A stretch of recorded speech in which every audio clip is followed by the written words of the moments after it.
Did you know that you can dramatically improve the image quality of your photos without buying new camera bodies or sharper lenses? Even if you're already shooting with the latest medium format beast with native glass, there's still always absolutely room for improvement. So there's a tool that I'm going to share in this video, and here's an example of using this tool versus not using this tool, and obviously the difference is pretty obvious, right? So in this video I'm going to show you the tool that I use when I want the best image quality, absolutely the best image quality possible, and then I'm going to explain in really simple terms how to use it. Okay, so this video is sponsored by DxO, and the tool that we're going to take a look at is the PhotoLab 9 software.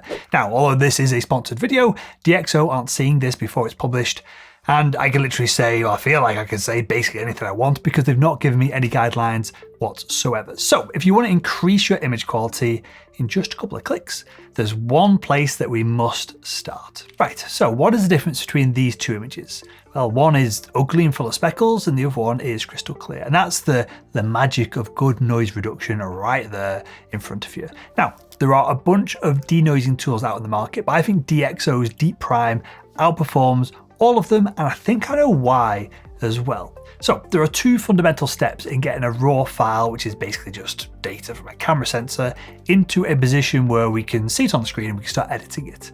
Those steps are demosaicing and denoising. Now, demosaicing in a nutshell, right, is needed because when the light from your scene hits your camera sensor, it passes through a red, a blue, or a green filter that's situated in front of each pixel. So if you look at the data in a raw file, it's only telling you the intensity of the light that passed through that red, blue, or green filter. The raw data from the sensor can't really tell you whether the light hitting it was purple, orange, or some other random color on the way in. So to uncover the actual color of the light hitting your sensor, we use what's called the demosaic process. The demosaicing process is where a raw conversion tool takes all of this red, blue, green, light intensity information and then intelligently guesses at what it thinks the actual colors were by comparing pixels that were next to each other. And that's how we get an image on the screen from our raw file data. Now, there's also then the denoising process. And this is where software looks for incorrect pixel colors, otherwise known as noise, and then attempts to correct them. Now, most raw editing tools firstly demosaic the image, and then if you're going to denoise it, they will then denoise it. So it's demosaicing, then it's denoising. The issue here is though that if the demosaicing process has had to make judgments on color whilst there's tons of noise in the image, so you're going to have bad data going in, bad data going out, and worse image quality when we see it actually on the screen in front of us. Now, DxO's DeepPRIME, however, well, it does things differently, right? It demosaics and denoises at the same time. So the noise in your shot is removed as it's being demosaiced, and so you end up with a crazy good starting point to begin editing your image. And, well, if you've spent thousands of dollars on camera gear and perhaps thousands more on trip after trip or photography workshops, and you're getting ready to dump all the images onto your computer and start editing your files, surely, from my perspective anyway, surely it makes sense to use the best raw conversion tool out there to start editing your images. Otherwise, all that cash, time, and energy, well, you're just getting less of a value from it. And look, I get it. You're probably thinking right now, this is a sponsored video. Of course, you're going to wax poetic about all of this. Well, let's not take my word for it. Let's jump onto the computer and I'm going to show you just how powerful the denoising inside PhotoLab 9 actually is as I quickly edit an image from start to finish. So let's take a look at the denoise in just 1 second. But first, all we got to do to start editing an image is select it in the folder that's down the side on the left-hand side of the screen here, double-click the image we want to edit, and then we're in. Now, you've got all your basic tools as you would in any other raw editing suite, and there's something that I use really regularly, especially with a sunset sunrise scene like this, and that is the smart lighting feature. As you can see here, if I pull it up, it's just optimizing the dynamic range of the image. It's pulling down some of the highlights, but it does it really subtly and really nicely. Now, this would be 2 minutes of fiddling around to do it manually, but it's a tool that I almost always use.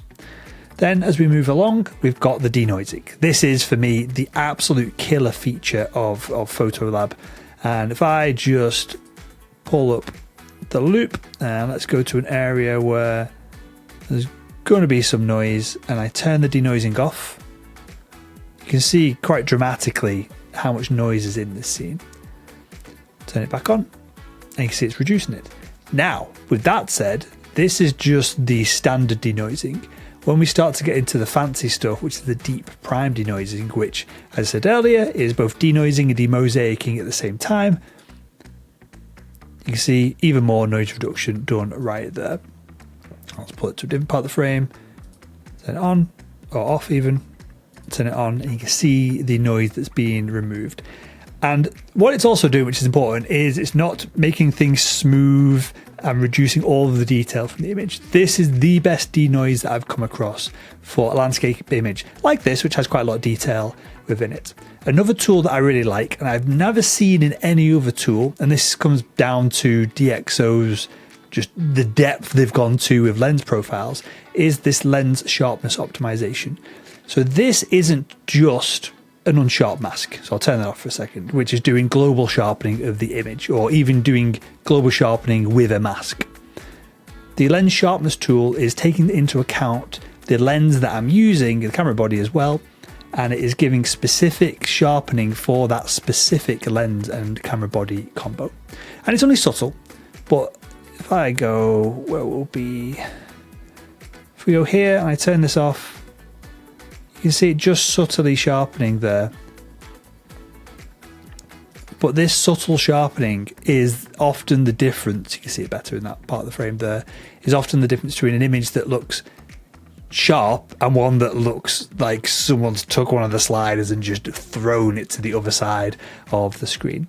There's a few other tools that I use regularly within here as well. The chromatic aberration is always turned on, but the majority of what the value I get from this tool, from PhotoLab, is the lens sharpness optimization, the denoising, and then it's very simple to do masking and editing within here as well. So they're all global adjustments. If we come over to our local adjustments, I'll very quickly just look at this now. So if we just do a quick gradient in the bottom corner, I'll probably reduce the exposure there just to pull the viewer's eye into the frame. We don't want distractions in the high contrast in the bottom part of the frame. Something that works really well are these control points. So if I drop a control point here, you can see that it's selecting, if I get it in the right place, it's masking and selecting the part of the image that I want it to mask. So maybe here we're going to increase the, obviously the sun's hitting this wall memorial here. I'll increase the, we'll do this subtly.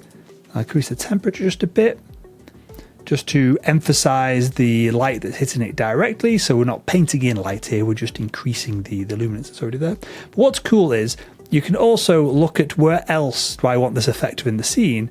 And there's light hitting these hills here, so I might add another one there, add another one there, and it's doing the same job and those same subtle changes to those areas. Now the masking here has been a bit more heavy-handed, so I might pull that down. But you can see it's,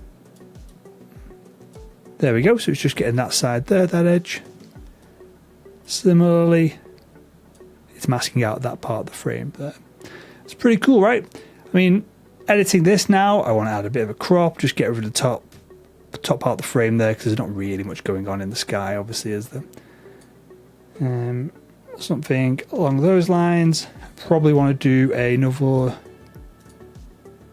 local adjustment down here. Show a gradient. We can make that edge a bit harder. I just want to add a bit more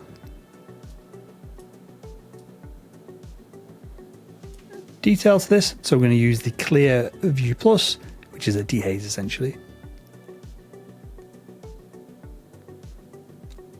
Just to subtly add a little bit more detail. And what I really like is the micro contrast feature. Again, just a level of edge sharpening that doesn't look obnoxious, which is the trick when you're using sharpening tools in any of these raw development programs. And that right there, if we get rid of this mask, is not far off the edit that we're looking for. I think if we have a brush, I'm going to brush in along the back here, and we're just going to go to our HSL channel. Purple, it might be a bit more of a pink. I'm just going to add a bit of saturation there. Obviously, if you go too far, we're just going to go crazy with that. Just a little bit there. maybe a bit on the orange as well, just to boost the colours that are already in the clouds there. And maybe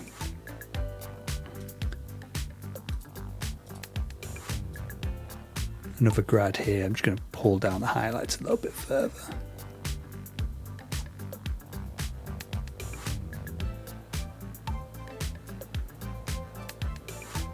And there you go. That is an edit done in 5-6 minutes. Pretty quick there.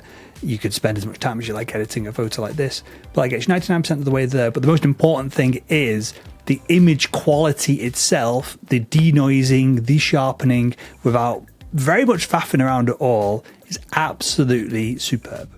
So that's how you improve your image quality without spending even more money on cameras and lenses. And the cool thing is that if you are allergic to subscriptions, like seemingly most photographers are, you can purchase PhotoLab 9 for a one-off price. I'll leave a link to it in the description below if you want to check it out. And as we're talking about denoise in this video, if you think high ISO settings in your camera are what causes noise in the first place, you are wrong. Click this video to learn why. I explain it in great detail.